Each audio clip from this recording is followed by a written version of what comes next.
Estamos no ar, boa tarde e bem-vindos à quinta edição da ProScout Live. O meu nome é André Zefirino e hoje serei o... Antes de avançarmos, e porque ainda há muita gente a ligar,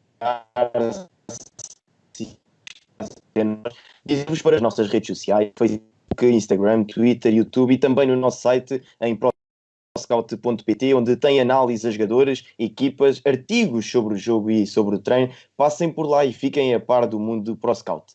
Agora, dar as boas-vindas aos nossos dois convidados de hoje, o Mr. Luís Gonçalves, atual selecionador da Seleção Nacional de Moçambique, e ao Mr. Pedro Gonçalves, selecionador da Seleção Nacional de Angola. Bem-vindos e obrigado desde já por terem aceitado o nosso convite.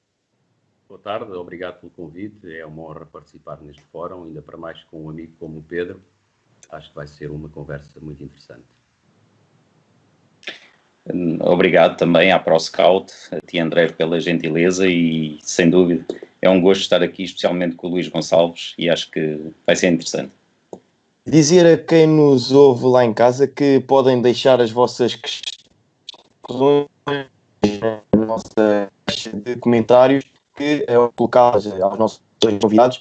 Agora eu propunha começarmos por traçar aqui um perfil, percebendo também aquilo que foi o vosso percurso, desde que iniciaram a carreira de treinador até chegarmos por aqui, e falávamos em off que era o Mr. Luís que iria começar. Mister, esse início na Associação da Torre e até agora selecionador de Moçambique, conte-nos um pouco daquilo que foi o seu percurso. Bem, efetivamente, quando comecei a treinar, estão-me a ouvir bem, antes de mais? Sim, perfeito. Quando comecei a treinar, no ano de 1994, coincidiu com o finalizar da minha prática desportiva. Tive que parar de jogar futebol e na altura estudava no 4º ano da Faculdade de Universidade Humana, a opção de futebol. E eu e um grande amigo meu, o Luís Alegria, portanto, começámos por treinar as escolinhas, na altura chamava-se escolinhas, da Associação da Torre. Foi aí que dei os primeiros passos enquanto treinador, na altura juntamente com esse meu colega e amigo, e onde estive duas épocas, e comecei no futebol de 7. E ele já lhe mandou um abraço aqui no direto. Um abraço também para ele. Depois dessas 2 épocas, portanto, surgiu o convite do Estoril Praia, e onde estive 3 anos a treinar os infantis do Estoril. Foram também 3 anos muito interessantes. Estávamos em 1996, portanto, já há uns aninhos, vamos dizer. E em 1999, portanto, após 3 anos no Estoril, surgiu o convite para integrar, portanto, o Sporting Clube Portugal. E nessa altura fui integrar a equipa técnica dos juvenis. Estamos a falar de uma equipa onde jogavam, por exemplo, o Ricardo Quaresma, o Hugo Viana, entre outros, Valdir. E, portanto, esse foi o meu primeiro ano no Sporting, em 1999, ainda não existia academia. E, portanto, desde 99 até 2011 estive no Sporting. Passei por vários escalões, desde treinador adjunto dos juvenis, júniores equipa B, até treinador principal nos iniciados, sub-15, coordenador técnico dos iniciados. Durante vários anos consecutivos trabalhámos juntos, eu e o Pedro e outro colega, o Tiago Capaz, à frente, portanto, a coordenar todos os escalões de iniciados. Foram anos muito interessantes. Inauguramos a academia em 2002. E pronto, e em 2011 saí do Sporting. Nessa altura já levava 12 anos de casa do Sporting. Depois apareceu uma oportunidade nos Açores, onde estive há algum tempo. Foi uma experiência também muito interessante, do ponto de vista desportivo, mas também do ponto de vista humano. Foi, digamos, não chegou a ser uma época completa, mas foi um período em que estive na Ilha Graciosa e onde cresci muito a nível pessoal. E a seguir a isso também apareceu a possibilidade de ir rumar à Arábia Saudita, fazer parte também de um projeto muito interessante, ao abrigo de um protocolo que existia entre o Al Ahly de Jeddah e o Sporting. E essa, digamos, que foi realmente a minha primeira experiência no estrangeiro, onde estava um grupo de treinadores portugueses, vários treinadores portugueses. Portanto, a maioria dos treinadores de formação desse clube eram portugueses. Foi também uma experiência muito enriquecedora. Ao regressar a Portugal, portanto, estamos a falar do ano 2013, concluí a minha formação enquanto treinador, portanto, concluí o curso UEFA Pro. E nesse ano nessa época passei por Atlético, Segunda Liga, e Belenenses, Primeira Liga. Depois do Belenenses tive uma passagem pelo Futebol Clube Porto, também nos escolões de formação, geração 2000, estamos a falar de jogadores que agora começam a despontar no Futebol Clube Porto, começam a ser falados, começam a ser dadas oportunidades de equipa principal, e muito bem, geração 2000. E após, portanto, essa experiência na formação do Futebol Clube Porto, ainda acompanhei Rui Bento no Tondela, Primeira Liga, e posteriormente, em 2016, surgiu o convite também para rumar a Moçambique. Portanto, o Belo Xavier estava indicado como selecionador e convidou-me para ser seu adjunto em Moçambique.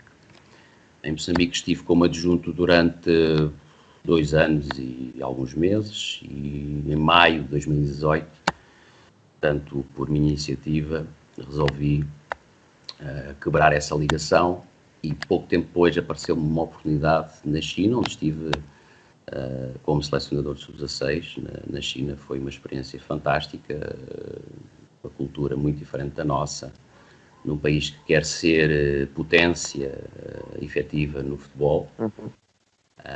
E depois, surpreendentemente, em agosto do ano passado, portanto, o presidente da Federação Moçambicana de Futebol, à altura, portanto, Alberto Simango Júnior, ligou-me e convidou-me para assumir o cargo de Selecionador Nacional de Moçambique, o que me honrou muito, e desde essa data, desde agosto de 2019, que estou à frente deste projeto. Portanto, é um percurso, já tem uns anos, percurso muito variado, muito rico em termos de experiências, vários escalões etários, vários níveis e com várias funções.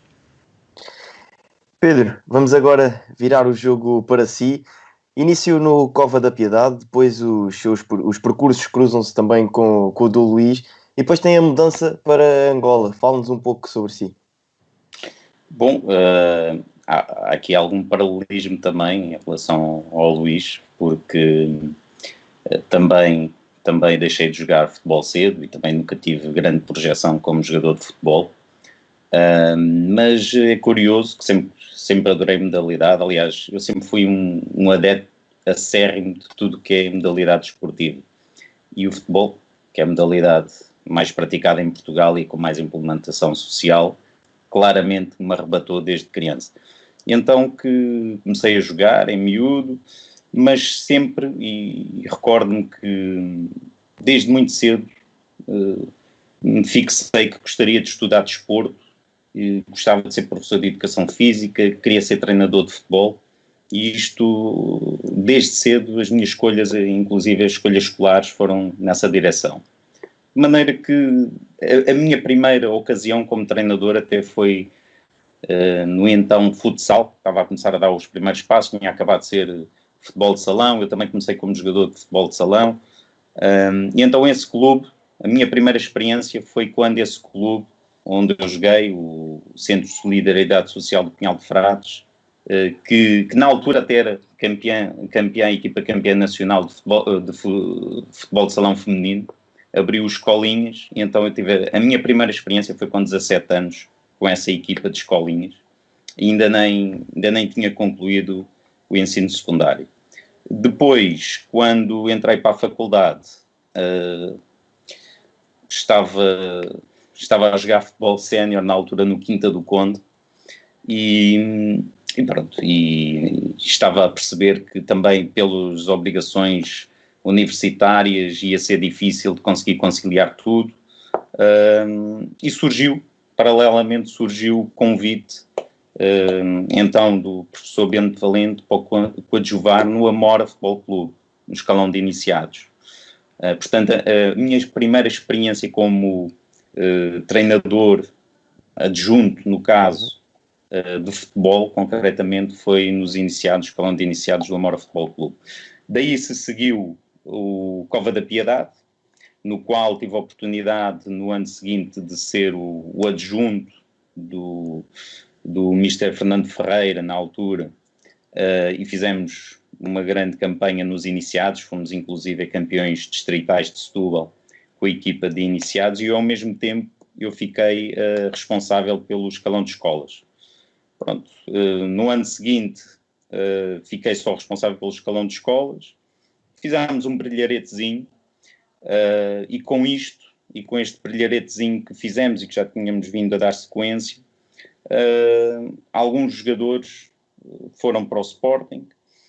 O Sporting, eventualmente, também, e os seus dirigentes terão reparado, e porque também necessitavam, foi ali uma altura em que saíram treinadores, portanto, da velha guarda e grandes referências do futebol juvenil do Sporting, saíram, e o Sporting estava à procura de jovens treinadores, pronto, e repararam naquilo que seriam as minhas virtudes e convidaram-me para entrar. Na altura entrei inicialmente para o scouting da formação, tive 2 anos e pronto, e depois então passei a estar no campo, responsável pelas escolas B, mas coadjuvante, portanto era uma outra realidade. Começámos, e o Luís também passou por ela, não é? Porque em 99 e depois era treinos na Torre, eram treinos que depois passámos da Torre para o Polo de Pinamanique, e portanto, quer dizer, eu agora observo até com alguma nostalgia e ver a grande diferença que houve, porque agora nem faço ideia quantos profissionais é que trabalham nesses escalões, escolinhas infantis, muitos, ainda bem, mas na altura éramos muito poucos a trabalhar nesse escalão de escolas e infantis, portanto acabávamos por coadjuvar-nos todos uns aos outros. Entretanto, em 2004 surgiu a oportunidade, já estava a academia em funcionamento, como o Luís diz e bem, desde 2002, eu dei o salto do Polo de Pinamanique para a academia, no qual trabalhei com o Luís, julgo 6, 7 épocas, Luís, deve ter sido por aí, e com o Tiago Capaz, que agora é o adjunto do Luís Gonçalves, e tivemos uma temporada longa no Sporting, na formação do Sporting. Julgo que fomos contemporâneos, talvez, dos melhores tempos da formação do Sporting, não desprezando aquilo que é o passado do Sporting e sempre os feitos que conseguiram anteriormente, mas julgo que o apogeu da formação do Sporting foi mesmo nesses anos, fruto muito da equipa coesa que tínhamos, obviamente dos valores e da qualidade dos jogadores que tínhamos, mas muito também da qualidade dos profissionais que acompanhavam esses jogadores e das relações humanas existentes. Entretanto, pronto, escalão do sub-14, depois passei para o sub-16, onde entretanto também fiz 3 épocas e com algumas alterações que houve no clube, e algumas mudanças, algumas orientações para aquilo que era a ideia do clube. De certa maneira também já não me sentia tão confortável, ainda que a minha última época no clube tenha sido uma das melhores épocas que tive. Tinha uma excelente equipa, excelentes colegas e companheiros de equipa técnica, e fizemos uma época extraordinária. Apanhei a geração de 99, portanto muitos estão agora aí a dar cartas, desde o Ruben Vinagre, que nessa altura depois saiu para o Mónaco, perspectivava-se que fosse para o Manchester United, mas Ruben Vinagre, o Daniel Bragança, o Luís Maximiano, o Rafael Leão. Eu aqui começo a dizer, ainda me vou esquecer de algum, Miguel Luís. Bom, era uma equipa extraordinária, de alguns que estão agora a despontar, outros ainda estão ali na formação Sporting, na equipa de sub-23, e outros desapareceram um pouco, mas tinham um talento extraordinário. Apanhei uma equipa, sem dúvida, fantástica, uma geração fantástica. Entretanto, também à semelhança do Luís, ele em 2013, eu em 2015, concluo o curso UEFA Pro, e senti claramente que era o momento de partir para outros desafios. Surgiu o convite do 1º de agosto, se calhar um bocadinho à semelhança daquilo que também era a relação com o Al-Ahly, não nos mesmos moldes, mas surgiu o convite do 1º de agosto, que estava e continua, portanto, na perspectiva de criar uma academia de referência em África, e na qual entendeu o seu presidente que era fundamental conseguir captar aqueles que eram os profissionais de referência também, e entendeu que uns quantos que estávamos a trabalhar no Sporting poderíamos fazer uma boa equipe, portanto, na formação do 1º de agosto. Acabei por ser convidado. Dadas as circunstâncias, também achava que era o momento de partir também em busca de novos desafios. O facto de ser num continente diferente, não tinha referências, nunca tive ligação familiar com a África, nunca tinha estado em Angola, portanto foi tudo novo para mim, e foi uma experiência extraordinária no Clube Desportivo 1º de Agosto.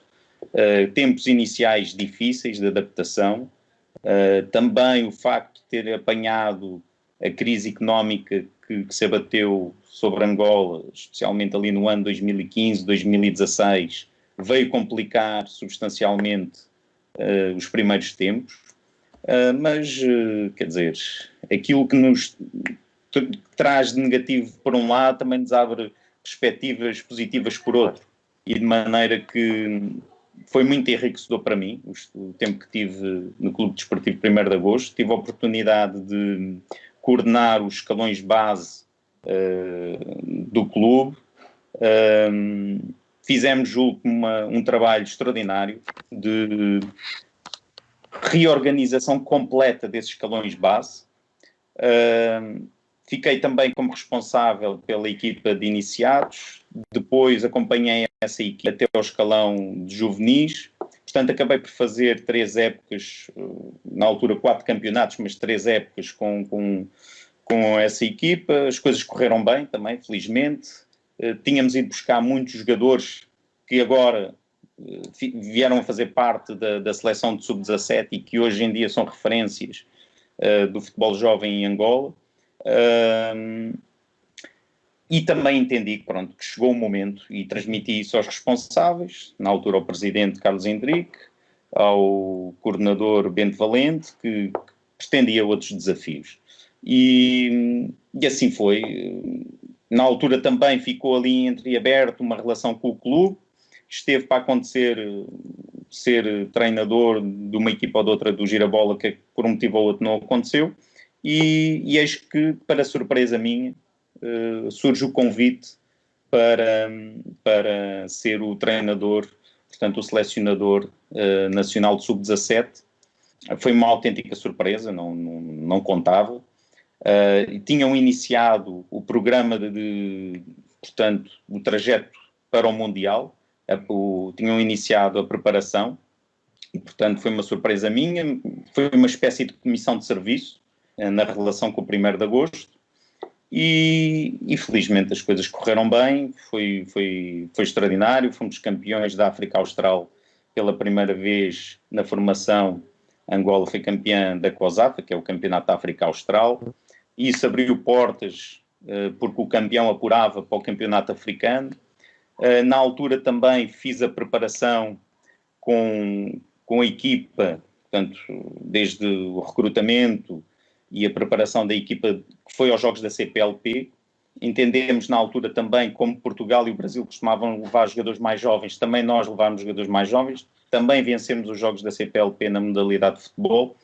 Isso abriu perspectivas para que a Federação entendesse que eu deveria ser a pessoa responsável pela coordenação técnica das seleções, e ao mesmo tempo incumbiu-me de treinador principal da seleção de sub-17, sub-20 e sub-23.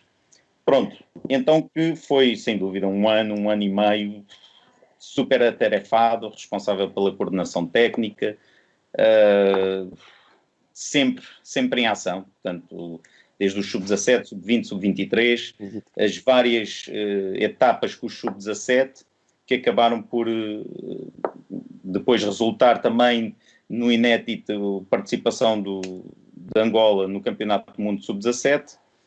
E no meio deste trajeto todo, já antes do Campeonato do Mundo e na sequência do Campeonato Africano, a Angola teve a participação no Campeonato Africano, portanto, de equipa sénior, de escalão de honras.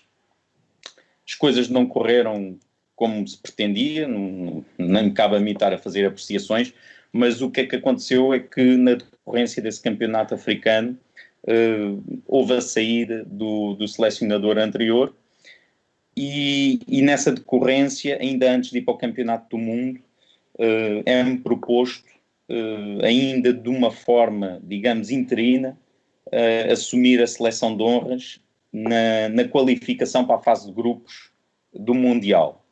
Portanto, era um desafio logo ali bastante exigente, na decorrência de um campeonato africano que teve algumas atribulações, era um desafio muito exigente e eu também estava focado no Campeonato do Mundo em termos da melhor participação e teve muito peso em Angola esta participação no Campeonato do Mundo, porque catapultou completamente o futebol juvenil em Angola. E o que é que isto depois deu?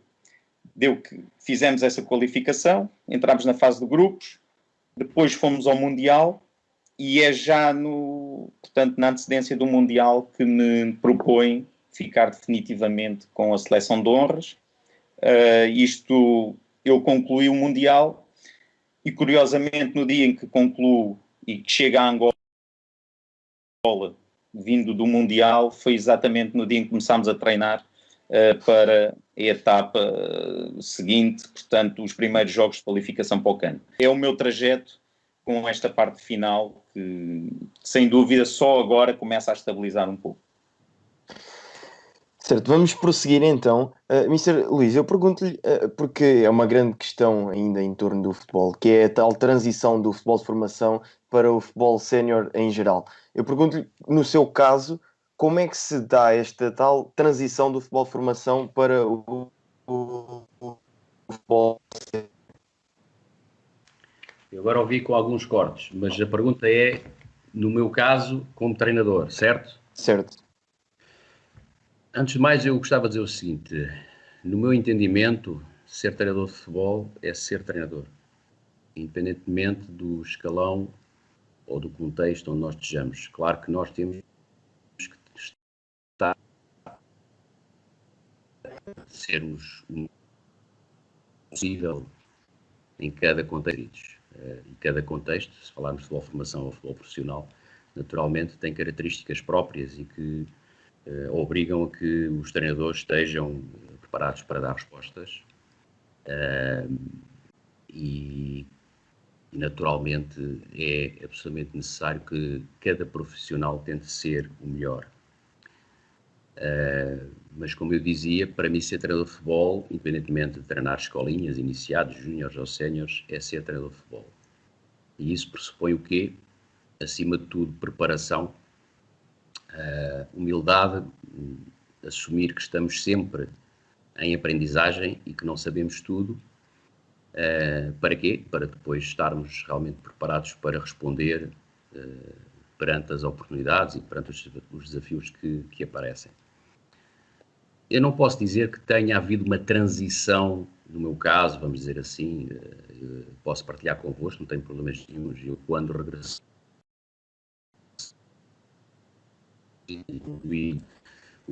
o EFA Pro, em 2013, portanto, pensei para mim que não iria voltar ao futebol de formação. Portanto, essa era uma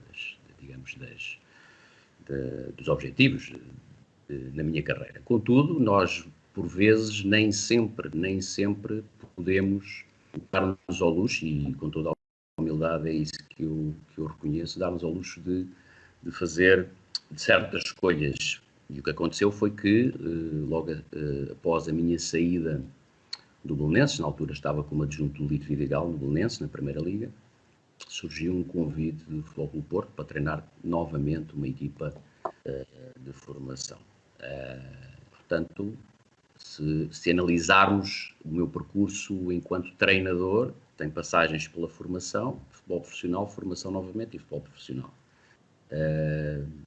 Mesmo a minha passagem pela China foi também uma seleção jovem. De qualquer das formas, é importante, e era isto que eu gostava de sublinhar, é que nós temos que ser o mais profissionais possível perante os desafios que se nos colocam. É claro que temos que estar o melhor preparados possível e como eu disse atrás, há certas questões, há certos desafios, há certas características do futebol formação e há outras do futebol profissional. Mas felizmente tenho aprendido muito com esta experiência. É claro que o objetivo, agora que estou neste cargo tão importante e que me orgulha e me honra tanto, o objetivo é fazer o melhor possível pela Seleção Nacional de Moçambique, alcançarmos os resultados que todos pretendemos para atingir o objetivo que é a presença no próximo CAN e contribuir para alguns degraus em termos de qualidade. E é como disse, não posso dizer que haja aqui um momento em que, digamos assim, há aqui uma clivagem, a partir daqui o treinador Luís Gonçalves deixou de trabalhar em formação e está no futebol profissional. Acima de tudo, ser profissional é o mais importante. E essa é uma das exigências que eu faço a mim próprio, desde sempre, desde cedo. Portanto, não posso definir aqui um momento exato de deixou de trabalhar no futebol de formação, está no futebol profissional. O Luís disse, e bem, que o treinador tem de dar respostas. Pedro, eu perguntava-lhe quais foram as maiores dificuldades que sentiu quando lá está, essa tal transição que pode não ter tido um momento certo para o futebol sénior. Bom, para já dizer que corroboro muito do que o Luís disse, estou bem de acordo com a maior parte das apreciações que ele faz e que, de certa maneira, eu também não me sinto como ou treinador de formação ou treinador de futebol profissional. Aliás, isto também vem um pouco da personalidade de cada um e há muita gente que gosta de classificar as coisas e compartimentar e estigmatizar tudo, seja na vida, seja no desporto. Como eu não sou uma pessoa muito desses rótulos, nem de criar estigmas, seja do que for, também não me auto-aprecio dessa forma. E, portanto, não senti, por assim dizer, um peso adicional. Senti, no caso, até porque tinha uma grande responsabilidade também já com as seleções jovens e a dimensão e a proporção que as coisas tomaram com o caminho que fizemos, especialmente com o sub-17. Mas também fizemos coisas bonitas com o sub-20. Na altura também fomos terceiros classificados do campeonato da África Austral, perdemos ali nas meias finais e depois ainda ganhámos a Zâmbia, que eram os atuais, portanto naquele momento, campeões africanos. Portanto, também fizemos algumas coisas com outras gerações, os tais sub-15 que ganharam os jogos da CPLP. No sub-23 perdemos na segunda eliminatória diante da África do Sul, porque também era uma seleção extremamente forte, uma seleção que já tinha estado no Campeonato do Mundo Sub-17, no Campeonato do Mundo Sub-20.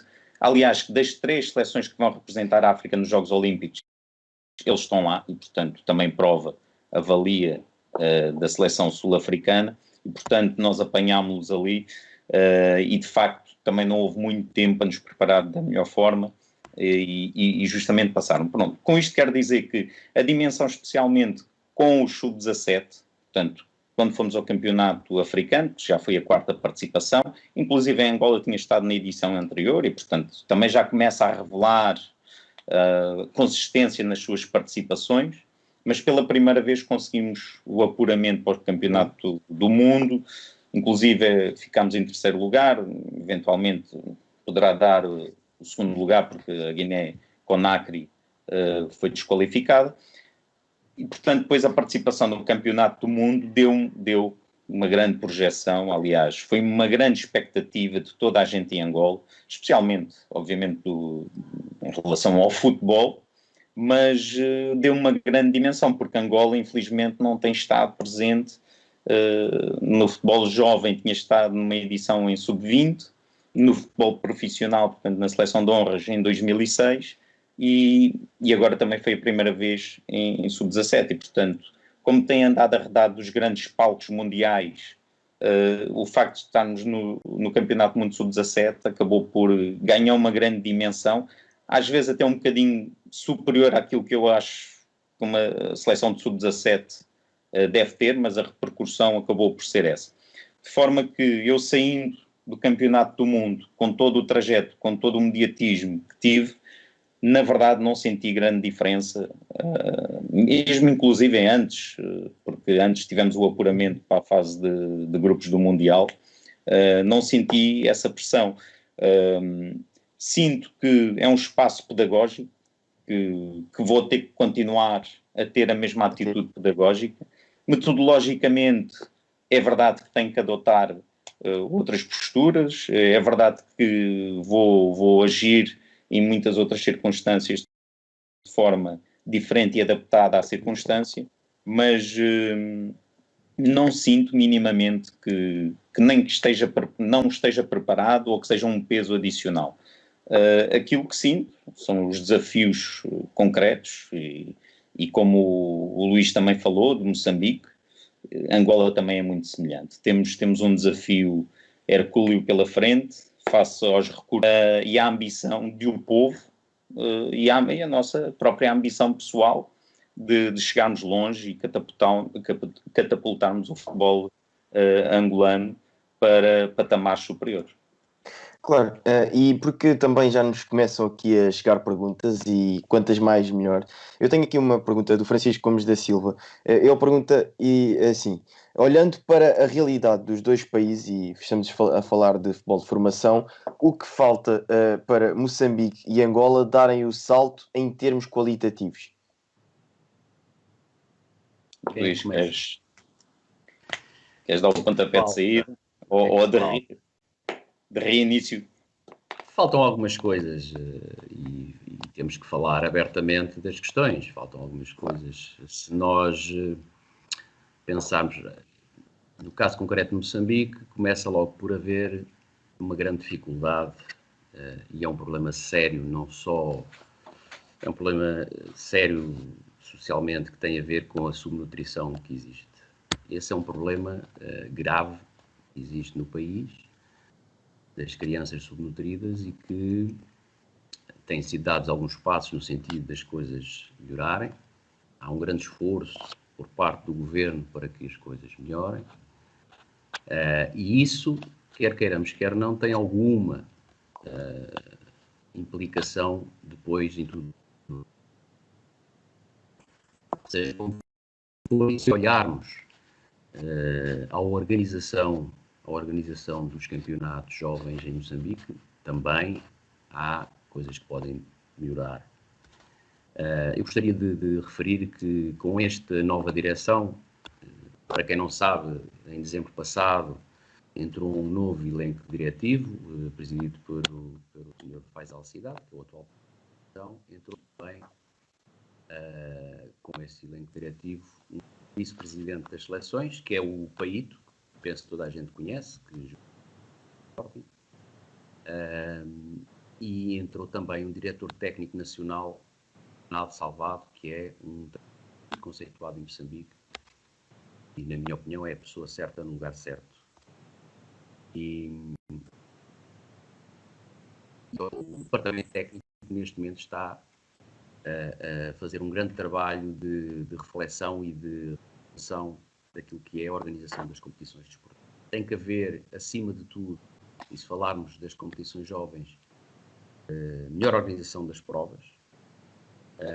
Realmente a prática tem que ser uma prática massiva. O que se resiste em Moçambique é que são as equipas de Maputo mais. Moçambique tem 11 províncias. Portanto, é preciso realmente que essa prática desportiva, que essa prática do futebol, que os campeonatos provinciais sejam uma realidade para todos.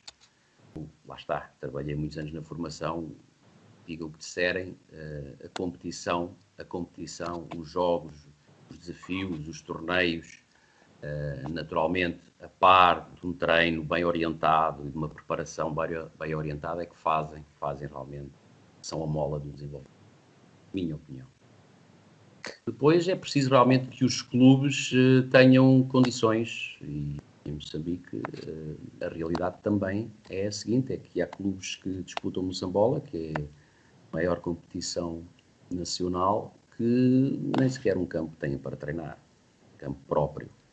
Isto é uma situação realmente que o próprio governo tem identificado. O recentemente nomeado secretário de Estado do Desporto, o Dr. Gilberto Mendes, também, inclusivamente, já iniciou várias conversas, várias visitas, no sentido de reverter esta situação ou de corrigir esta situação. Há realmente um grande empenhamento por parte do governo para que os clubes tenham melhores infraestruturas, que é uma das coisas que em Moçambique há um grande déficit. Portanto, no fundo, há aqui três ou quatro situações ou pilares que podemos dizer, que é as competições, no fundo é o quadro competitivo, as infraestruturas, porque é preciso, é evidente que não é por o facto de termos muito boas instalações, e recordo-me perfeitamente, e o Pedro também estava nessa altura, quando em 2002 inaugurámos a Academia, que foi a primeira em Portugal, a Academia do Sporting, uma das coisas que nós falámos entre nós, quer dizer, agora temos muito melhores condições para trabalhar, mas o que efetivamente fez a diferença, e o Pedro também referiu isso, foi realmente a qualidade dos profissionais que estavam, e quando falo dos profissionais, falo de todos, não é só dos treinadores, todas as pessoas que trabalhavam na academia, para, portanto, poder proporcionar um desenvolvimento ao jogador que depois viesse a dar frutos. Portanto, de qualquer das formas, é preciso ter infraestruturas. Isso é uma das coisas que tem que melhorar bastante em Moçambique, e há um esforço nesse sentido. Eu acredito que nos próximos anos as coisas vão melhorar bastante. E depois há outra questão fundamental, que é a formação dos treinadores. A formação dos treinadores, e recentemente, portanto, foi criada a União dos Treinadores Lusófonos, que engloba também a Associação de Treinadores de Futebol de Moçambique, e a própria Associação de Treinadores de Futebol de Moçambique tem essa consciência e tem tido uma dinâmica muito recente, no sentido de haver uma maior discussão e debate para que, conjuntamente com o Departamento Técnico, a formação de treinadores seja mais efetiva. Porque, como todos sabemos, se o treinador tiver melhor formação, vai ter mais possibilidade de exercer a sua profissão com mais competência. E se falarmos de jovens, então aí eu penso que um treinador que trabalhe na formação, se tiver mais dificuldades a nível da sua própria formação, pode causar muito mais estragos do que um treinador que trabalha. Portanto, há passos para dar e há coisas que podem melhorar, mas há muito trabalho a ser desenvolvido. Eu gostava de sublinhar isto. Os agentes do futebol estão muito empenhados para que realmente as coisas melhorem. Claro que os recursos não são muitos, mas vamos fazendo aquilo que é possível. E como eu disse, com este novo diretor técnico nacional que entrou e todos em conjunto sobre esses assuntos, e penso que as coisas vão caminhar num bom sentido. Portanto, formação de treinadores, infraestruturas e também o scouting. Moçambique é um país muito grande e eu gostaria que, naturalmente, em conjunto, fosse criada uma rede de scouting para que fosse detectado o mais cedo possível o provável ou o potencial talento, para depois podermos desenvolver esse talento. No fundo, eu não sei se respondi à pergunta, divaguei um pouco, mas penso que são estas. Sim. Não, e essa questão do scouting já lá iremos mais à frente. Mas Pedro, e também pegando aqui numa pergunta que o Bruno Fernandes nos faz, quais as diferenças que encontrou no futebol angolano em relação ao Sporting? Bom, as diferenças são substanciais. Aliás, o retrato que o Luís acaba de fazer de Moçambique tem muitos pontos comuns com Angola.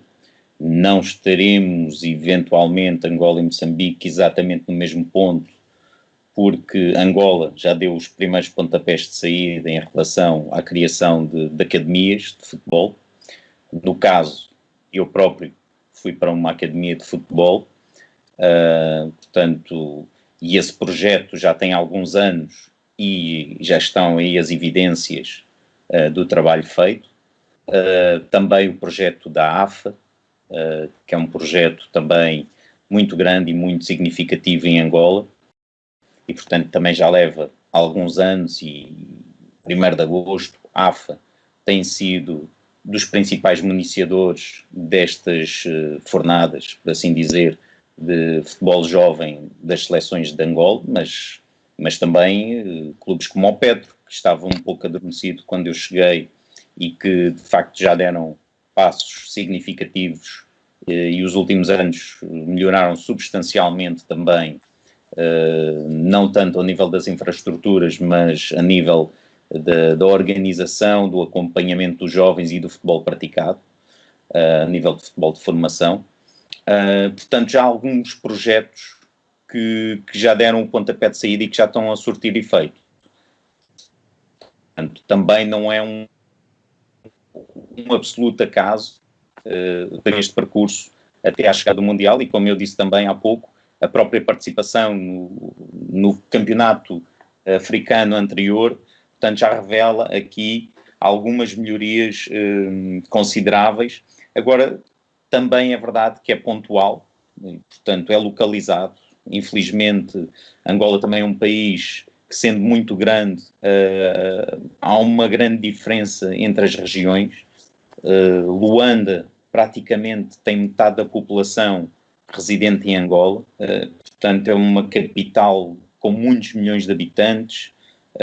Para o bem e para o mal, é bom por um lado porque permite a competitividade das competições, porque há muitas equipas e há campeonatos que não são disputados nas melhores devido às infraestruturas, as tais infraestruturas que o Luís fala, que é uma preocupação em Moçambique e é uma preocupação também em Angola, ainda que hajam casos positivos que são significativos, mas não são assim tantos como seria desejável. E, portanto, Luanda é quase que um regime à parte a nível competitivo e com clubes que acabam por agregar também aqueles talentos que vão despertando no resto do país. Ainda há campeonatos também provinciais com peso, como é o caso de Benguela, da Huila, do Huambo, de Cabinda, mas todo o resto, depois a partir daí, as Lundas, pronto, no Bié, em quase todas as províncias, mas muito pouco clubes que também permitam a prática desportiva e o desenvolvimento de um potencial talento que apareça numa idade baixa. Em todo o caso, existem campeonatos nacionais, que muitas das vezes servem de montra também para esses jogadores que jogam nessas equipas provinciais, e isso permite que clubes maiores da capital também façam o seu recrutamento, porque também já estão e já deram tal pontapé de saída para ter as suas academias e estão no desenvolvimento das suas infraestruturas. Portanto, na verdade, clubes como o 1º de Agosto, como o Petro, como o Inter, como a AFA, também já fazem o seu recrutamento, o seu scouting interno e já vão agregando os melhores valores que vão aparecendo por Angola nas idades mais baixas. Sem dúvida que também indico, como o Luís disse, eu acho que é algo semelhante quase em toda a África subsaariana, as condições de infraestruturas. Em Angola há honrosas exceções, mas são muito pouco espaço para a prática desportiva. Inclusive a Luanda é uma cidade com uma grande densidade populacional e acabou por perder espaço onde os jogadores pudessem praticar desporto de uma forma formal, porque na informalidade da rua e do bairro joga-se imenso, não é? Mas depois há que dar o passo seguinte, claro, para o jogo formal, para o conhecimento, para a competição, e portanto aí começa uma grande dificuldade e é uma grande guilhotina daqueles miúdos, muitos deles se calhar acabam por se perder Para além disso, também à semelhança, tem vindo a ser feito pela ATEFA, que é a Associação de Treinadores de Futebol de Angola, um trabalho, digo, muito profícuo no sentido de procurar proporcionar formação aos treinadores. Sinceramente, vejo nos colegas angolanos uma grande vontade de desenvolver os conhecimentos, especialmente metodológicos, científicos, pedagógicos, em relação à forma como hão de abordar as equipas e os jogadores e proporcionar que cresçam e desenvolvam. Vejo muita preocupação, vejo muita vontade de querer saber mais e de aprender.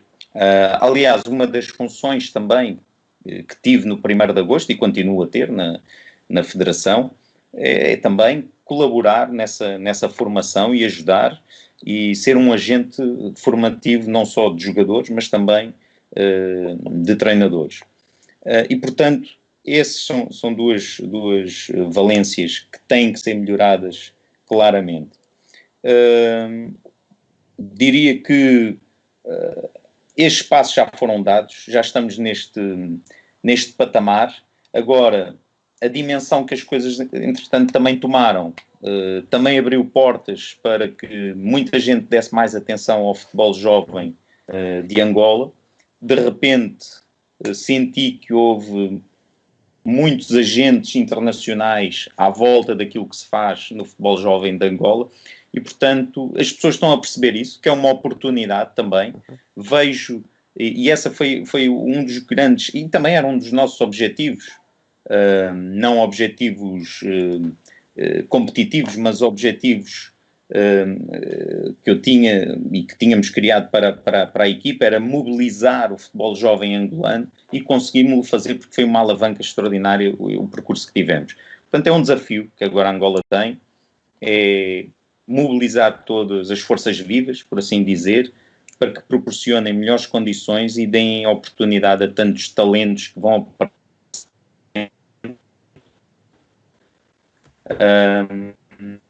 e que também sejam exportados para o exterior, não menosprezando o futebol interno de Angola, mas é isso que vai proporcionar e catapultar Angola para outros patamares competitivos. Claro, e até porque cada vez mais os scouts internacionais estão com atenções voltadas também para o futebol africano e transportar o jogador africano para também o contexto europeu. Avançando um pouco na conversa e falando daquilo que são os vossos processos de observação e recrutamento de jogadores para a seleção, que tem de ser constante, Luís, eu perguntava como é que é feito este tal processo de recrutamento e de observação que tem que ser contínuo ao longo do ano. Muito bem. Se me permites, André, eu ainda gostaria, em relação à questão do anterior, de dizer, até para não passar uma imagem errada, há clubes em Moçambique, na formação, que fazem trabalhos muito bons, avaliando as condições que têm. Portanto, fazem bastante em relação aos parques de recursos que têm. Inclusivamente, recentemente foi criado um projeto, que é a Associação Black Bull, e que está a construir, eu penso que é um caso único em Moçambique, está a construir uma academia de raiz. Mas outros clubes, como o Costa do Sol, o Ferroviário de Maputo, o Ferroviário da Beira, portanto, tem o Desportivo Maputo, tem tradição na formação. E eu queria deixar esta nota para não passar a imagem de que não se faz absolutamente nada. Não. Há coisas que se podem melhorar, efetivamente, mas há clubes que fazem um grande esforço no sentido de que para contribuir para que a formação do jogador moçambicano seja realmente uma realidade. Em relação à pergunta do scouting, o processo de observação, nós também, nesse aspecto, temos algumas dificuldades, porque, no meu entendimento, o selecionador nacional tem que ter possibilidade de observar qualquer jogador que desperte o seu interesse, naturalmente moçambicano no meu caso, mas nós temos que ser muito racionais na utilização dos recursos que temos. O processo de observação é feito principalmente observando os jogos in loco. Eu prefiro sempre, que possível, observar jogos ao vivo. Claro. E naturalmente, eu e a minha equipa técnica, e normalmente eu distribuo tarefas, nós somos 6 elementos na equipa técnica, E normalmente distribuo pelo menos 2 treinadores por jogo. Eu acho que também é interessante estarem 2 treinadores a observar o jogo, até para comentarem o jogo, trocarem opiniões, fazerem análise em relação aos jogadores que estão a observar, e depois isso naturalmente é alvo de relatório. Observação também muito, e infelizmente mais do que eu gostaria, muito por vídeo, principalmente dos jogadores moçambicanos que jogam fora de Moçambique, tem que ser. E também algumas vezes os jogos do Moçambola, que são transmitidos pela televisão e que nós, com a colaboração das televisões, TVM e STV, conseguimos acesso às imagens dos respectivos jogos. Mas a observação é uma observação sistemática. Eu passo a maior parte do tempo em Moçambique. Não estou, atualmente, devido a esta situação da pandemia, estou em casa, estou em Portugal com a família, mas eu resido em Moçambique e estou sempre a acompanhar os jogos do Moçambola e sempre que possível a acompanhar os jogos que são fora de Maputo, embora nem sempre seja fácil. Claro. Pedro, eu tenho aqui uma questão do Márcio Mendes, porque pergunta se a Federação Angolana, neste caso, já para tornar mais jogador angolano que joga na Europa também para a qualidade. Desculpa, podes recapitular que isto teve aqui um corte, não só percebi que foi uma questão colocada por Márcio Mendes, certo? Mas exatamente. Depois não ele perguntava se a Federação Angolana e a seleção, neste caso, já começaram a desenvolver novos métodos para tornar possível a chamada de mais jogadores angolanos que jogam na Europa, também para aumentar a... Bom, como fiz na minha introdução e expliquei qual foi, portanto, a minha passagem para a seleção de honras, como se designa, aquilo que nós portugueses consideramos seleção A, em Angola designa-se muito seleção de honras. A minha passagem para a seleção de honras deu-se da forma como expliquei, ou seja, num primeiro momento, de uma forma que me solicitaram de interino, na qual tive 15 dias para preparar tudo, e depois, já dentro do Campeonato do Mundo Sub-17, foi quando me é proposto, de facto, assumir a seleção de honras, e aí estive a trabalhar um pouco já em paralelo, mas muito focado também naquilo que era a competição do Campeonato do Mundo Sub-17, e portanto, com isto quero eu dizer que tempo efetivo para debruçar completamente e para prepararmos e delinearmos estratégias e o plano de intervenção e as medidas que devemos tomar foram apenas e só a partir, portanto, já desta etapa e para aquilo que eram agora os jogos com a República Democrática do Congo.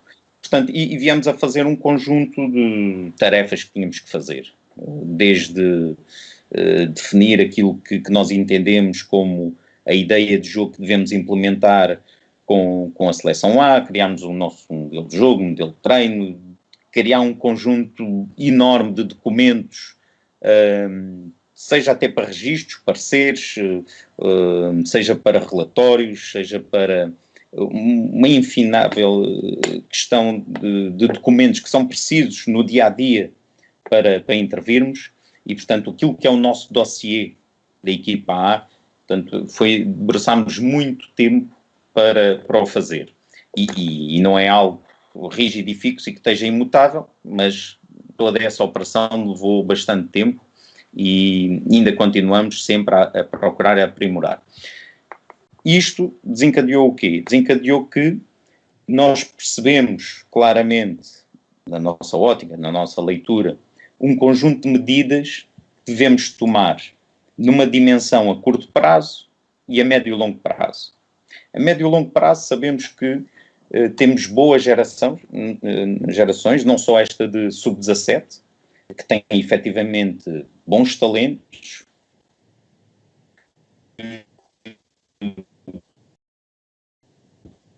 alguns já se muita, não diria especulação, mas muito interesse à volta desses jogadores e que poderão vir a fazer umas boas carreiras internacionais. Também tenho a expectativa que consigam ter sustentabilidade para o fazer.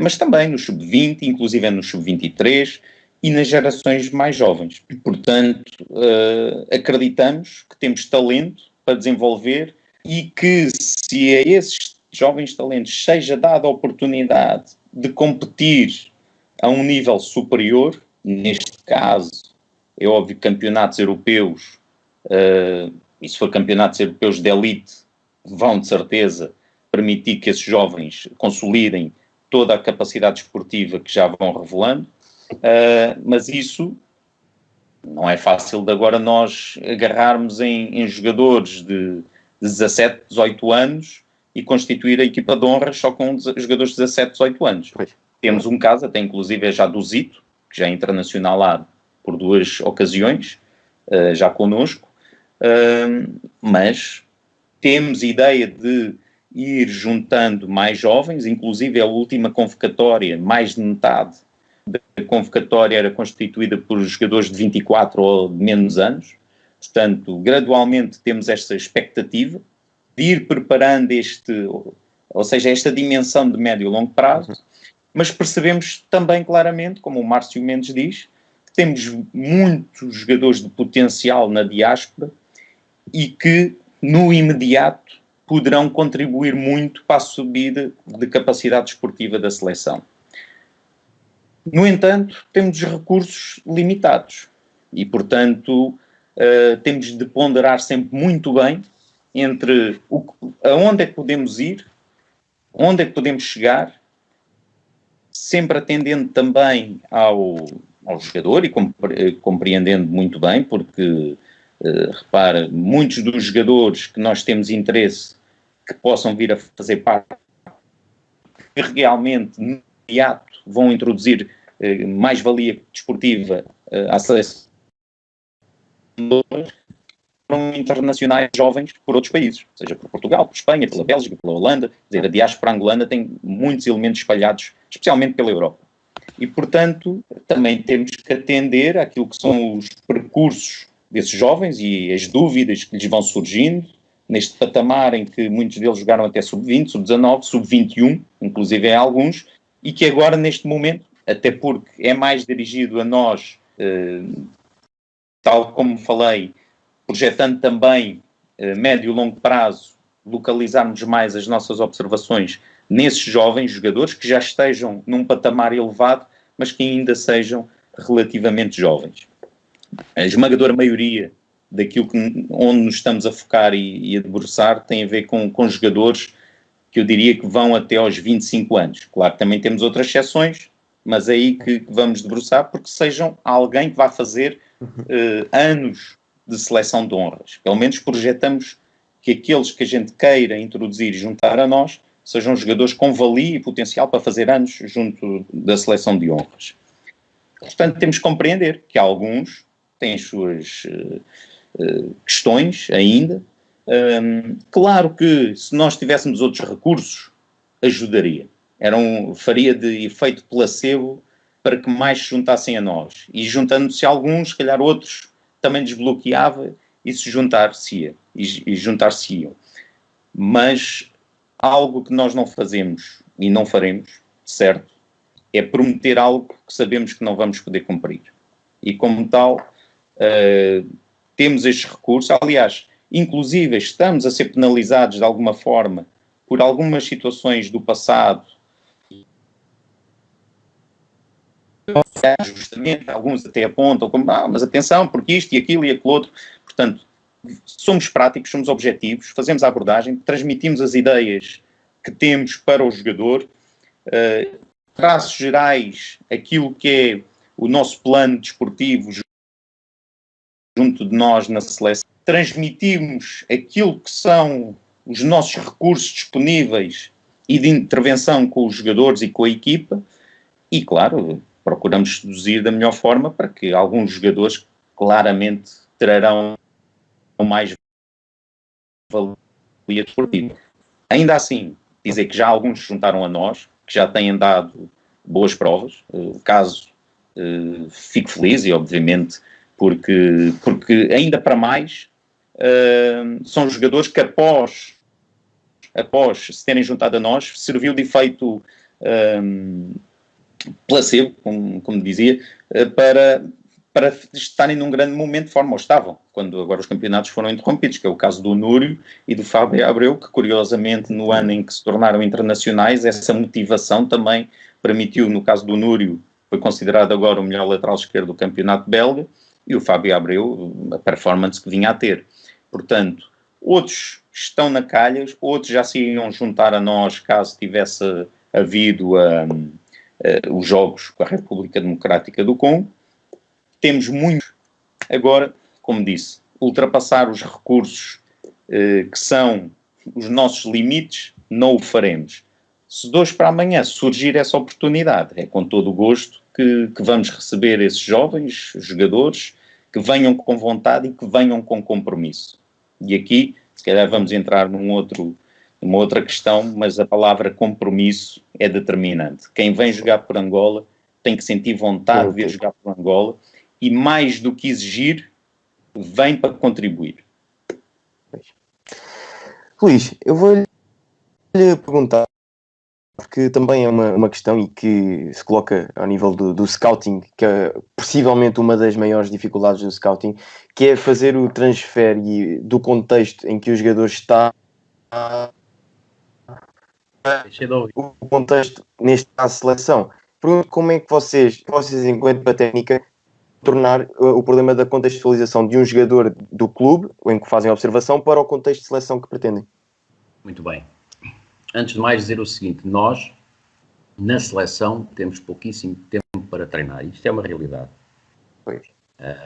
Nós temos o espaço temporal que são 10 dias, que vai de uma segunda-feira à terça da semana seguinte. Pois, 10 dias às vezes. Há 10 dias que está definido. Mas depois há a questão das viagens, porque, por exemplo, o caso de Moçambique, se analisarmos os últimos 2 jogos, no 11, em 11 jogadores, 9 jogavam fora de Moçambique. Estou a falar do 11 que jogou o último jogo. O que significa o quê?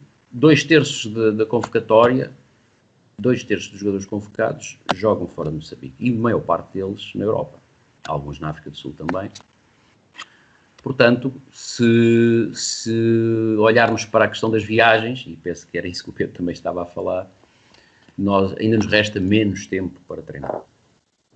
Portanto, a minha primeira preocupação, a nossa preocupação maior enquanto equipa técnica, quando os jogadores nos chegam, é perceber qual é o estado deles, como é que eles vêm. Porque há uns, por exemplo, o estágio começa, por hipótese, segunda-feira, na melhor das hipóteses. Há jogadores que jogaram no domingo, há jogadores que jogaram no sábado, há jogadores que jogaram até alguns na sexta-feira à noite, há uns que têm mais jogos, outros que têm menos, e esta gestão, no fundo a gestão do estado de forma, não será o estado de forma, da condição física e também mental do jogador, para mim é a primeira preocupação. Depois, naturalmente, e no meu caso, neste caso concreto, desde que eu assumi este projeto, eu introduzi ideias novas. A ideia de jogo não é a mesma que estava, portanto, igual à anterior, e claro que isso teve que ser introduzido a pouco e pouco. E o recurso ao vídeo é fundamental.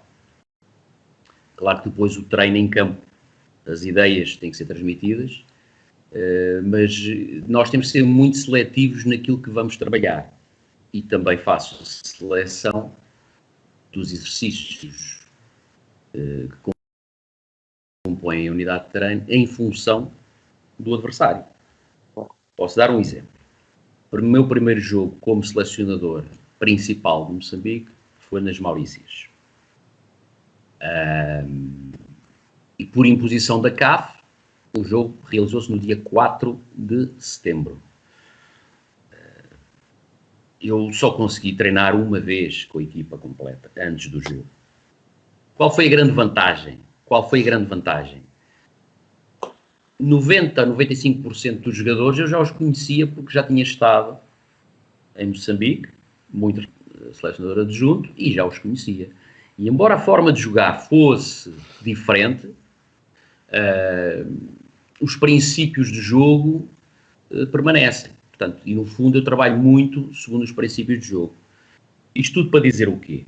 Que o conhecimento que já havia dos jogadores, conhecimento mútuo entre jogadores e selecionador, aquilo que vínhamos trabalhando com algumas diferenças e as ideias novas que foram introduzidas pouco a pouco, e também porque o grupo é um grupo que, embora tenha juventude, também tem experiência, tem jogadores realmente experientes, bons profissionais, faz com que a minha principal preocupação quando recebo os jogadores é perceber como é que eles estão.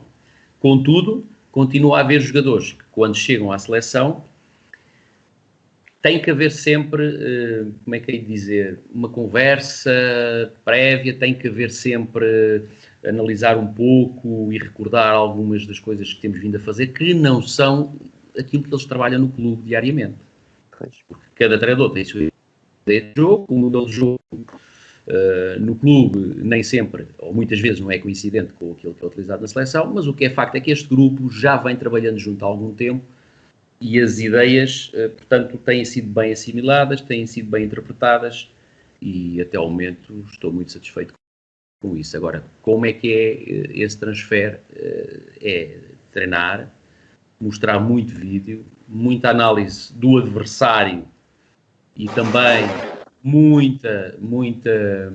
recordar os princípios que nós queremos ver postos em prática no jogo, mas eu tenho essa preocupação sempre, que é como é que o jogador está, como é que ele está, se realmente teve uma viagem muito longa, se precisa de recuperar. Eu já cheguei a tomar decisões do género, ok, o jogador está presente, mas o treino é um treino diferente, portanto não vai treinar com o restante da equipa, porque eu quero que ele amanhã, por exemplo, no último treino antes do jogo, esteja bem para depois integrar a equipa, se realmente for essa a minha decisão.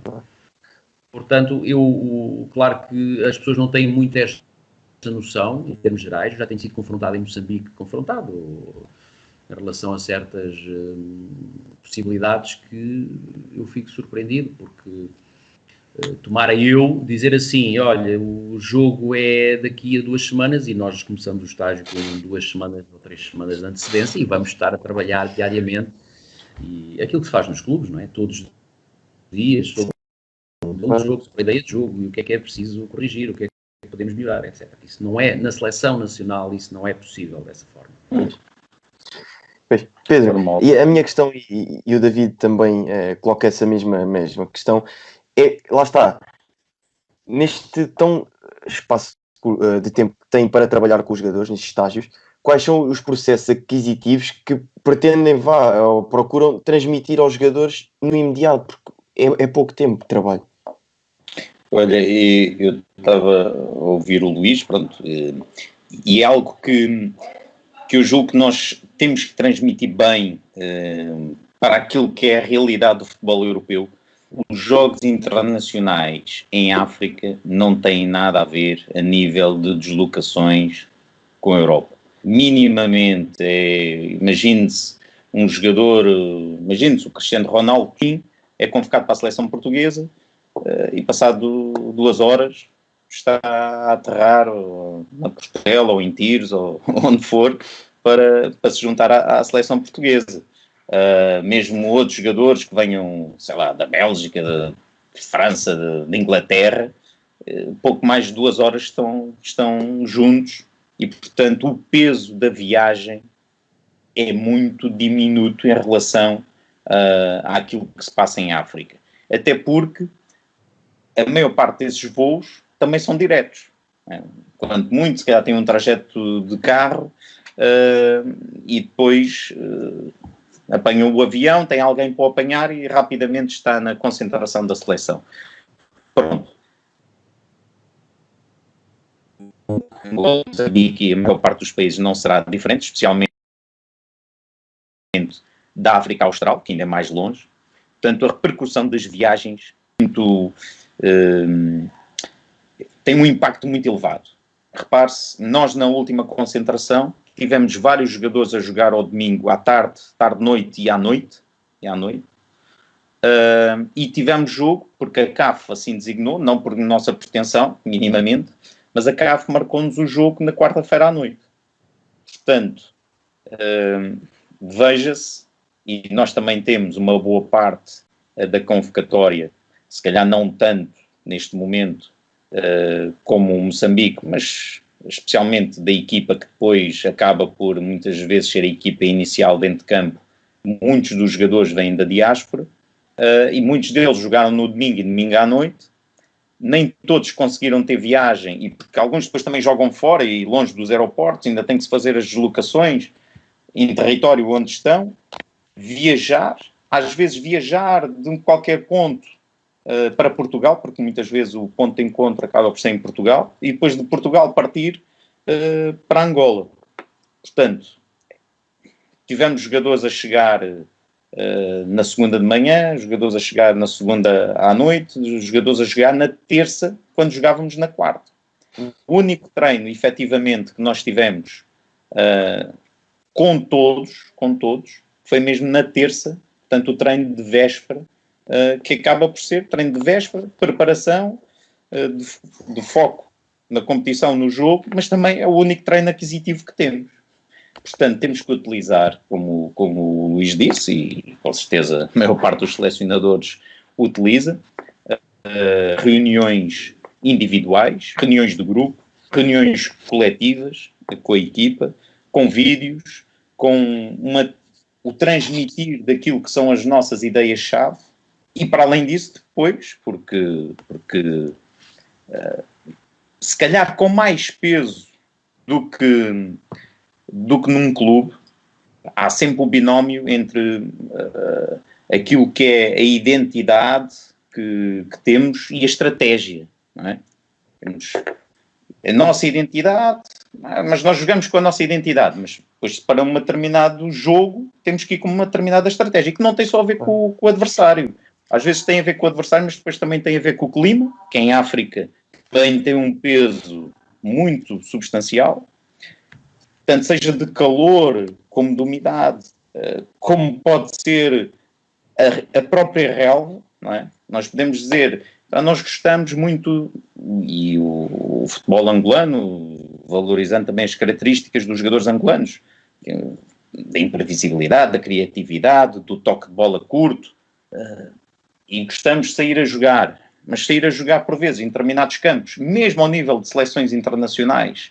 Felizmente em Angola, nos campos onde temos jogado, no campo nacional 11 de novembro, temos uma boa relva, mas, por exemplo, recordo, e não me desprezando a Gâmbia, mas quando jogámos na Gâmbia, tínhamos relva a passar os tornozelos, a tapar buracos. Não é? E depois quem está a observar, aquele indivíduo faz mal a recepção, vamos subir a pressão. Pois, mas então temos que adotar um outro plano estratégico para aquele jogo. Às vezes não tem só a ver com as características, tem mesmo a ver com as tais do próprio jogo. Portanto, é neste binómio que muito mais nas seleções, eu acredito, e nas seleções A, porque com o Sub-17 eu tive a oportunidade de fazer várias preparações, inclusive daquilo que nós apelidávamos de plano de treino regular, em que os jogadores estavam connosco metade da semana e depois o resto da semana iam para os clubes treinar e competir ao fim de semana. Pronto, isto permite um desenvolvimento e uma criação de dinâmica em torno da equipa que manifestamente é difícil na seleção A, ainda para mais quando estamos a entrar. Portanto, nós também temos que agarrar muito daquilo que era o passado da seleção, porque não podemos criar rupturas, porque nem tempo temos para introduzir ideias, e especialmente as ideias ficam muito mais vincadas quando, sem dúvida, são estimuladas com o treino e depois com jogos sucessivos, e esta renovação de jogo, treino, coesão de grupo, que gradualmente, com correções, afinamentos e por aí fora, que vai potenciar muito aquilo que pretendemos, que é a performance desportiva. Portanto, temos essas limitações, procuramos ultrapassá-las muitas das vezes também com vídeos e aí o João Alves tem um papel determinante, e faz um trabalho exaustivo de preparação desses vídeos para intervirmos de forma individual, em grupo, setores, equipa, pronto. Depois a estratégia vai depender de como achamos mais oportuno e também em função do tempo que temos disponível.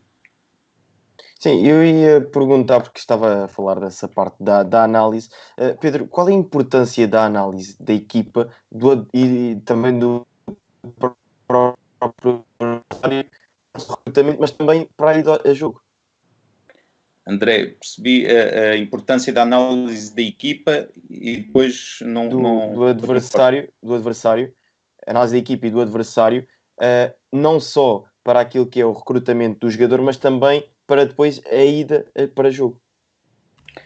Bom, em relação, pronto, isso vai quase que entroncar, ok, vamos jogar com determinada equipa, vamos selecionar determinados jogadores, depois para o próximo jogo vamos jogar contra uma outra equipa completamente diferente, vamos mudar completamente a nossa seleção. Pronto, hoje em dia, e como se percebe, e porque também há muitos mais jogos de seleção que havia outrora, porque seleção que há hoje, bom, concretamente agora com o Covid-19 não há jogos nenhuns para ninguém, mas antes disto há de facto as datas FIFA, todas as seleções realizam um conjunto de jogos, nós antecipadamente já sabemos quantos jogos vamos realizar no próximo ano, depois depende se vamos a uma grande competição ou não, que jogos de preparação poderemos encaixar ali, mas isso tudo já está definido. Antigamente haviam muito menos jogos e, portanto, eram tão espaçados que se calhar acabava por acontecer mais vezes mutações no plano de equipa. Como o compromisso coletivo também hoje em dia assume um protagonismo muito superior àquilo que no passado o futebol tinha, se valorizavam muito mais as ações individuais, não quer dizer que agora não se valorizem, mas todos nós temos bem presente que se não funcionarmos todos como uma equipa, desde o guarda-redes ao ponta de lança, dificilmente vamos conseguir ter bons desempenhos. Tudo isto, portanto, vai contribuir para aquilo que é a nossa ideia, que vamos procurar depois estimular na nossa preparação. Claro. Eu tenho aqui uma pergunta e deixei para o fim, porque é uma pergunta bastante pertinente e que nós, no contexto de seleção, nos debatemos quando são feitas sempre as convocatórias, que é o que privilegiam essencialmente nas vossas seleções: o talento ou o rendimento? Bem, posso, Pedro? Posso. O talento ou o rendimento? Bem, desta forma, na minha seleção, na seleção de Moçambique, joga um jovem de 36 anos, que é o capitão da equipa, o Domingues, e joga um jovem de 18 anos, 19, que é o Jenny Catambo, que integra o Sporting, neste momento, equipa de sub-19, às vezes chamado ao sub-23. Portanto, estamos aqui a ver a diferença de idade. Portanto, um tem o dobro da idade do outro.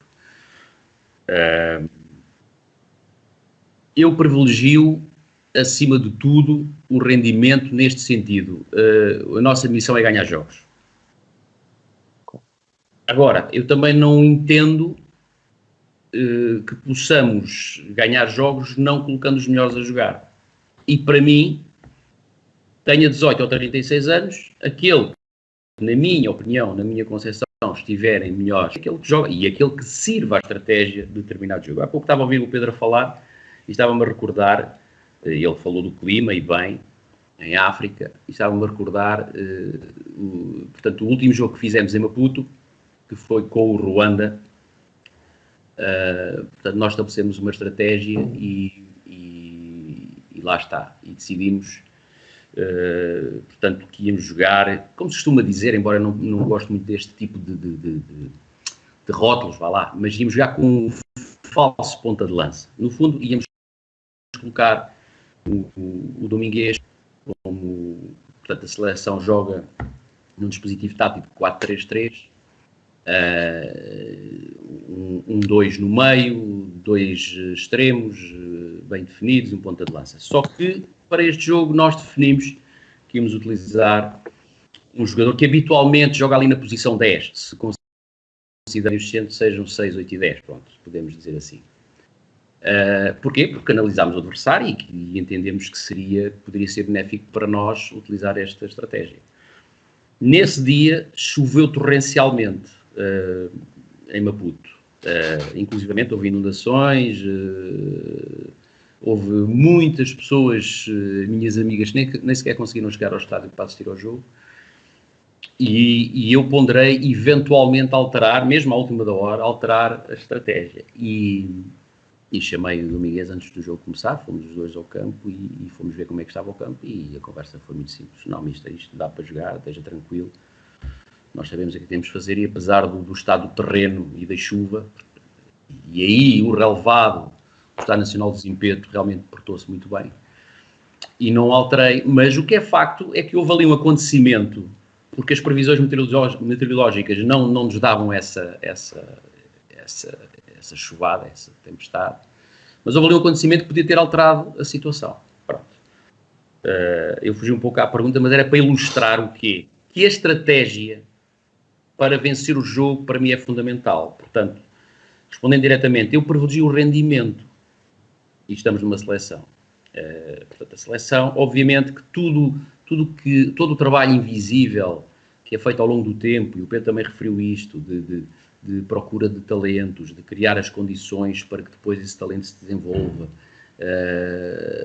se houver tempo para o fazer, e se nós, enquanto selecionadores nacionais, tivermos essa possibilidade e essa abertura por parte de quem lidera, da direção da Federação, eu acho que um selecionador nacional também tem essa responsabilidade. Mas a nossa primeira missão é ganhar jogos. Portanto, e se eu estiver a ganhar um jogo, como também já aconteceu, e nós nunca temos a certeza absoluta do que vai acontecer até o árbitro apitar, mas estamos a sentir que estamos por cima, que estamos a controlar, vamos dar aqui uns minutos a este jovem que até foi chamado à seleção porque mereceu e que tem estado a aparecer, e é preciso que ele comece a entrar aos poucos na equipa, então, com certeza. Mas o objetivo é sempre ganhar. Portanto, o rendimento em primeiro lugar, mas o talento também, porque eu não dissocio uma coisa da outra. Os jogadores mais talentosos, independentemente da idade, normalmente jogam. Certo. Pedro, antes de fecharmos, porque o nosso tempo também está a chegar ao fim, quero que responda claramente esta pergunta entre rendimento e talento, mas lançar-nos aqui uma questão que também me parece algo pertinente, que é, no vosso contexto de treinador de seleção, o modelo de jogo do treinador, ou seja, o vosso próprio modelo de jogo, deixa de ter alguma importância e assume maior relevância aquilo que pode ser o modelo de jogo com que os vossos jogadores e os vossos melhores jogadores estão mais à vontade ou não? Sem dúvida, sem dúvida. E somos o exemplo prático disso, não é? Claro que há pilares que sustentam a nossa forma de competir e de encarar o jogo e que se transmitem em todos os comportamentos, seja em competição direta, no jogo diretamente, no treino, nas nossas ações do dia-a-dia, tem similaridade e tem complementaridade. Portanto, sem dúvida que há esses pilares de sustentação que são as nossas ideias, as nossas concepções que trazemos e para onde formos vamos sempre levar. Mas depois temos que nos adaptar àquilo que é, de facto, o jogo. Como ainda há pouco disse, não é? Tive um treino antes do jogo com a Gâmbia, agora de qualificação para o campeonato africano, jogo em casa. Tivemos um treino com a seleção toda junta. E, portanto, e mesmo esse treino teve vicissitudes, que agora nem vale a pena estar aqui a descrevê-las, mas para dizer o quê? Se temos tão pouco tempo, então temos que ir buscar, e como fomos buscar um pouco, aquilo que são as ideias também do passado, até a forma de treinar, temos que, claro que não vamos perder as nossas a nossa identificação até do processo de treino, mas também temos que ir ao encontro daquilo que são as características do jogador. Não só o jogar do jogador, mas também o treinar do jogador. E com isto não quer dizer que se permita determinados comportamentos desviantes ou o que quer que seja. Não. Temos a nossa ideia, mas, por exemplo, eu identifico que os jogadores sentem-se muito confortáveis antes eu e a minha equipa técnica, antes do jogo, quando têm sucesso nas ações que estão a fazer. Portanto, ora, se eu criar um exercício ou um conjunto de exercícios mais próximo do jogo, com mais complexidade, se calhar já estou a criar neles uma maior dificuldade, mais dúvidas. Então, se nós identificarmos isto, não, eles sentem-se mais confortáveis quando se está a aproximar o jogo, quando têm mais sucesso, quando o clima do próprio treino é um clima que reúne as hostes e que dá mais consistência àquilo que é o objetivo que temos para o jogo. Então vamos encontrar aqui uma forma de ir buscar aquilo que é o treino que queremos fazer, o exercício de treino que queremos construir, mas também ir buscar um bocadinho deste pormenor e, portanto, temos que identificar claramente e com isto, e mais concretamente digo, por exemplo, nós ou fazemos a análise do jogador, seja em loco, no próprio estádio, que é como preferimos, sempre, pode ser complementado ou não, depois com a análise de vídeo, mas gostamos sempre que possível estar presente. Mais uma vez, a questão nos recuta-nos substancialmente, nem de perto nem de longe temos condições para fazer, se calhar, uma boa parte das seleções de elite, inclusive da África, porque isto não tem só a ver com seleções europeias ou sul-americanas ou asiáticas, inclusive em África também há seleções que têm essa possibilidade e esses recursos do selecionador ou alguns elementos se dirigirem para aqui ou para ali, para lá, para estar. Nós, neste momento, temos algumas lacunas a nível desses recursos, portanto, desenhamos o nosso plano de observações, no qual temos alguns ao vivo, temos alguns vídeo, utilizando plataformas também. Bom, vamos fazendo, por vezes, alguma criatividade para chegar à informação. Mas detectamos determinadas características, funções que os executa, momentos do jogo onde ele está melhor ou está pior, portanto, determinadas características que ele tem na sua equipa e depois também tentamos reproduzir e pescá-las para a seleção. Claro, depois temos que adotar quem é que vai fazer determinadas funções, mas procurando trazer o melhor de cada jogador, daquilo que faz também no seu clube, e para isso temos que ter a identificação clara do que é que ele está a fazer no clube. Em relação à questão do talento de rendimento, de um modo geral, e eu percebo o Luís Alegria, e um abraço também para o Luís Alegria, o que é que ele pretende dizer, mas de um modo geral o jogador mais talentoso tende a ter mais rendimento.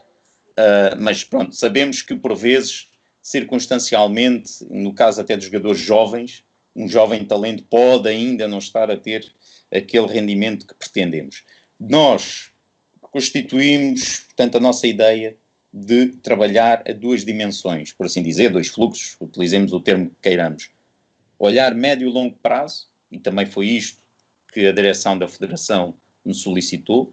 Vamos projetar uma seleção para o futuro, não vamos quebrar, nem vamos fazer agora aqui um corte abrupto com tudo o que se passava no passado e agora, de repente, é uma seleção nova, não tem nada a ver com o passado. Não, há uma transferência gradual, estamos a implementar, como disse, mais de 50% dos jogadores convocados na última convocatória já tinha 24 ou menos anos, um conjunto de jogadores estão a começar a aparecer, muitos deles vieram da seleção 3, e portanto queremos dar espaço a eles, mas também temos que ter este plano para cada jogador talentoso e saber qual o momento para ele entrar.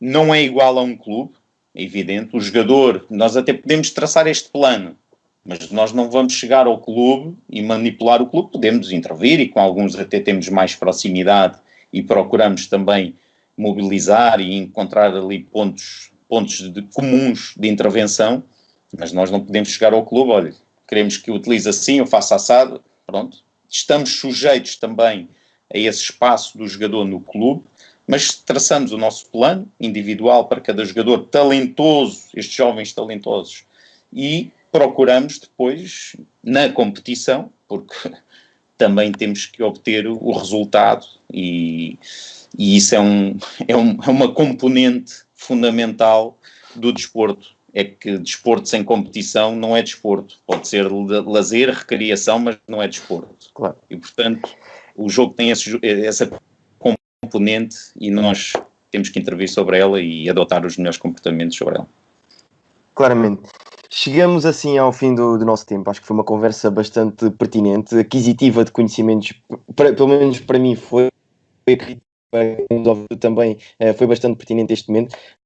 Resta-me agradecer a ambos. Obrigado, Luís. Obrigado, Pedro, por terem marcado presença e por umas horas a falar e a exporem-nos aquilo que são as vossas ideias. Portanto, muito obrigado a ambos. Eu espero que nos vejamos rapidamente no campo, que isso é que é importante. Um abraço para todos e saúde. Quem sabe, Luís. Ok. Olha, agradecer também a presença, desejar um bom trabalho para vocês, muita saúde, para ti também, Luís, e para a restante equipa técnica. Um grande abraço para vocês e olha, quem sabe, se calhar vamos nos encontrar aí no campo. Marcamos aí um duelo Angola-Moçambique. Seria interessante, houve alguém que falou da possibilidade da final do CAN, não é? Seria interessante. É isso, quem sabe. Olha, obrigado à ProScout, um abraço. Saúde. Sem dúvida.